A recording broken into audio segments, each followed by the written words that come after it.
Je dis, nous allons parler de chauffeur, comment vous dire chauffeur à déposer ou à camper l'autre bagarre encore. Ça nous pas perdre du temps, n'a dérapé.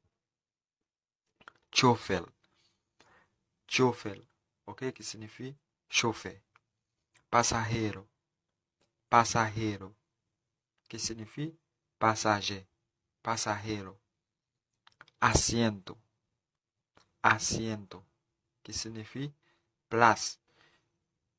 Ok, par exemple, on dit pas de place encore. On dit no hay más asiento, no hay más asiento. Pas de place encore. Est-ce que nous comprenons? Completa atrás, por favor. Completa atrás, por favor.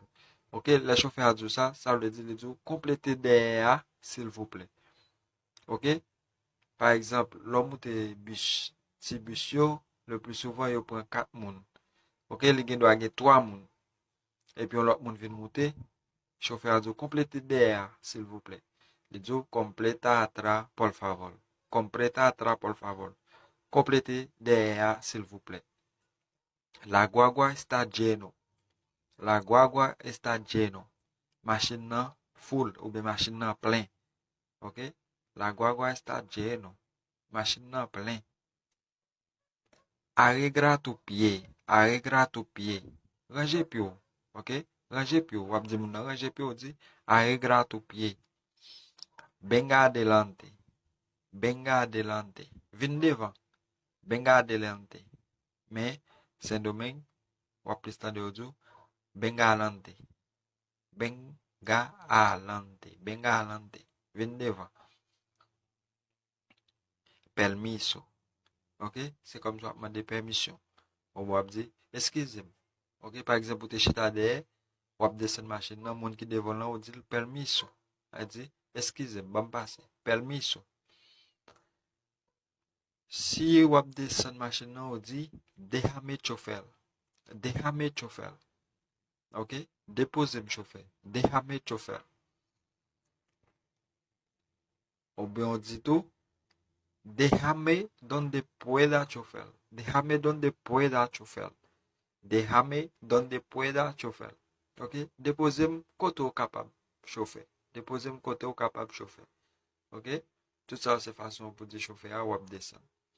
Ou bon, on dit tout simplement, donde pueda chofer. Donde pueda chofer. Côté capable chauffer. A dit capable pour moi côté capable. Donde pueda chofer. Est-ce que nous comprenons?